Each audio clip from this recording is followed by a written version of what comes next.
A few days ago, as the night sky across the Middle East lit up with a deadly barrage of drones and missiles being shot down, halting Iran's genocidal intent in its tracks, it was clear to all that, as I said at the beginning of this conflict, this has never been about Gaza or the Palestinian cause. There is something much bigger at play.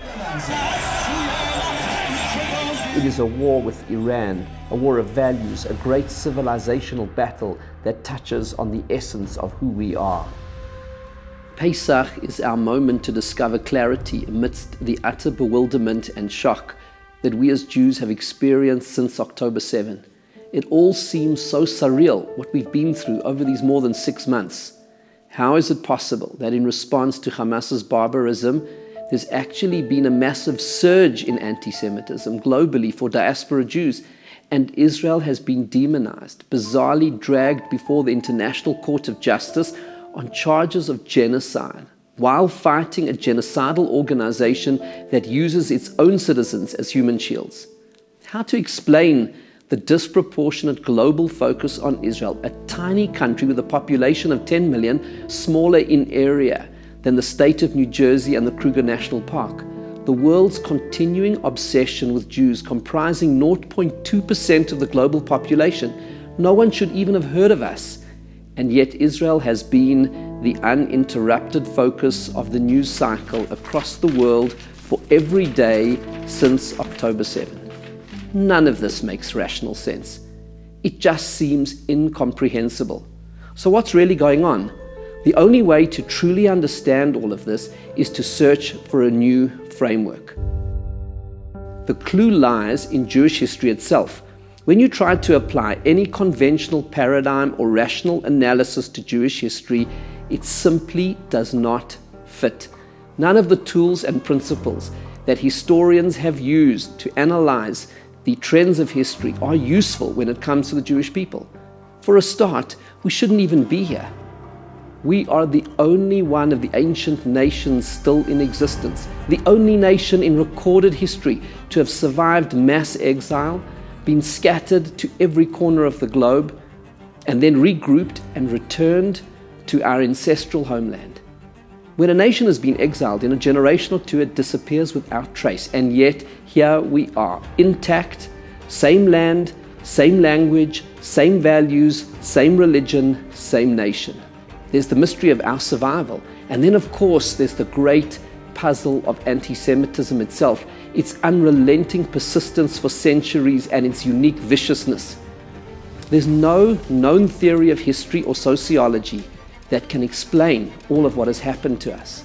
The clue to solving these mysteries, to finding a theory that can make sense of all of this, is a single astounding fact. It was all predicted. Everything we have witnessed in Jewish history, even as it has defied all conventional laws of history, was actually foretold to us thousands of years before it happened. Take anti-Semitism.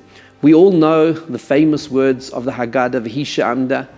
Not only one arose to destroy us, but in every generation they rise up to destroy us, and the Holy One, blessed be He, saves us from their hands.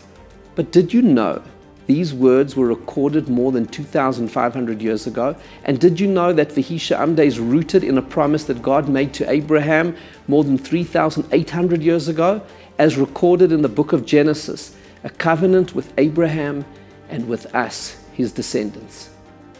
But the predictions go further. The exile of the Jewish people, how we have been scattered to every corner of the globe and would survive and thrive and ultimately come back to the land of Israel, that was also predicted thousands of years before it happened.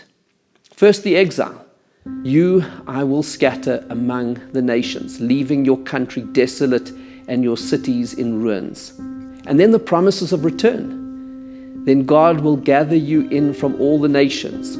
If you're dispersed, will be at the ends of heaven. From there the Lord your God will gather you in. And from there He will take you and bring you to the land that your forefathers possessed, and you shall possess it. These promises were recorded when the Torah was given more than 3,300 years ago. Who could have known then what would happen? Only the Creator of the universe. And this is the clue to discovering the secret of who we are and the meaning of Jewish destiny. The only natural conclusion we can draw is that we need a supernatural frame of reference to explain Jewish history. And when we try to impose a rational explanation on our history and on current events, October 7 and its aftermath, we get stuck because there is no rational explanation, only a supernatural one, foretold to Abraham, recorded in the Torah, imparted by our prophets, and discussed at our seders for centuries. Many dreamed, as Theodor Herzl did, that somehow the modern state of Israel would become a country like all others, that it would normalize the Jewish people as a nation like any other, and by doing so end anti-Semitism. Herzl attributed the European anti-Semitism of his time to the fact that Jews were stateless. But now, especially post-October 7, we are waking up from that dream to the cold reality that it was an illusion. It was never going to be. Really, we should have seen it from the beginning. The birth of the State of Israel was miraculous. A tiny nation within 3 years of the Holocaust, fending off 5 invading armies at the first moment of its existence. Why should these nations even want to have smothered this tiny country before it was born? The hatred even then defied a logical explanation. And since then too, how could it be that there are more United Nations resolutions against Israel than the rest of the world combined? That it is the only country in the world with a global movement denying its right to exist? How can it be that within living memory of the Holocaust, there is a new credible threat to obliterate another 6 million Jews, only this time with a single detonation? In time, this small, vulnerable population prospered, developing a strong army and a flourishing economy, absorbing millions of Jews from all corners of the globe. Both the adversity Israel has faced and the success it has enjoyed defy logic. The only way to understand all of this is to reaffirm the foundational truths that Jews for thousands of years have understood with absolute clarity. We are a nation with a divine mission given to us at Sinai by our Creator to be kept loyally through the generations, recognizing that all the supernatural suffering and success our people have experienced for millennia was predicted in the Torah, understanding that the story of our people is taking place on another plane, living proof of the presence of God. This is the message of Vihi She'amda.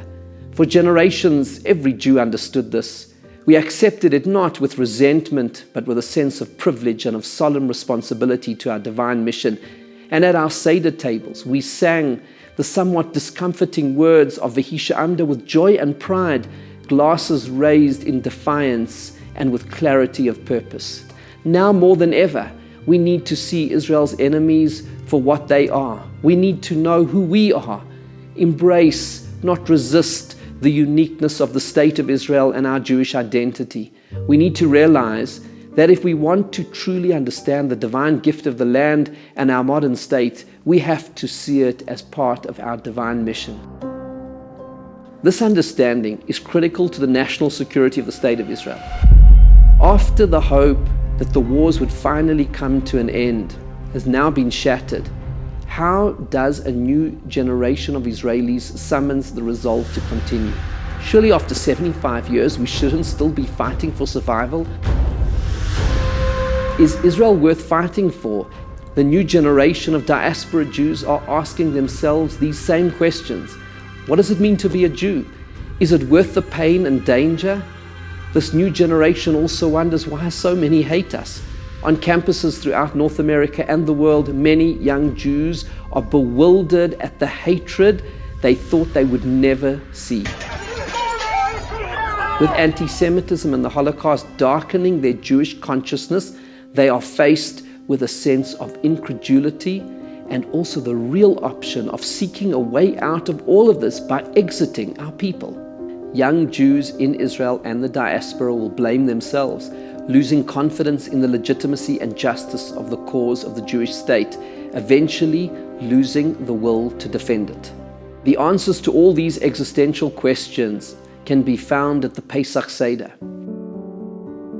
As we sing the words of V'hisha Amda and reflect more deeply on October 7 and everything that's happened since then, and we see it as part of the broader context of Jewish history, we recognize in the face of the Hamas gunmen the same incomprehensible hatred of the Russian Cossacks who burnt us in our homes, and the Spanish inquisitors who tortured us under interrogation, and the Romans who massacred our people and ransacked our temple, and the Egyptian taskmasters who worked us until our bodies broke. But, and this is the critical point, we don't leave it there. On the Seder night, we place all this pain in the context of a greater story, the story of who we are. That is the literal meaning of Haggadah. It is a story, our story. And that story has a definite arc. It has God-given meaning and purpose. We are a nation born through miracles, through God's direct intervention in history and charged with a divine mission. And that's essentially the story we tell at the Seder and share with our children, how we were born in slavery, how we suffered oppression that went beyond the bounds of normal human prejudice, and how we were freed not through any liberation movement or natural process, but through the miracles of God, through the 10 plagues, the splitting of the sea, a fulfillment of the covenant God made with Abraham. We begin the Seder with the exulting words of Kiddush, declaring our Jewish mission statement, our God-given calling to do His mitzvahs, to follow the precepts and wisdom of His Torah, to carry the light of truth and goodness and sanctity in the world.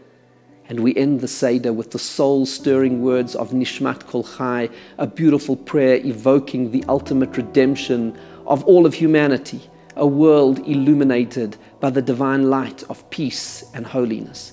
We acknowledge the pain of more than 2 centuries of slavery and hardship in Egypt, but we don't end there. We go beyond the bitter herbs. We eat matzah, the bread of our freedom. We drink 4 cups of wine, each corresponding to an expression of redemption. Let this Pesach be a watershed moment for all of us. Let us rediscover the clarity, the understanding, the moral vision and spiritual memory we received from our Creator at Sinai, that we need to navigate this post-October 7 world.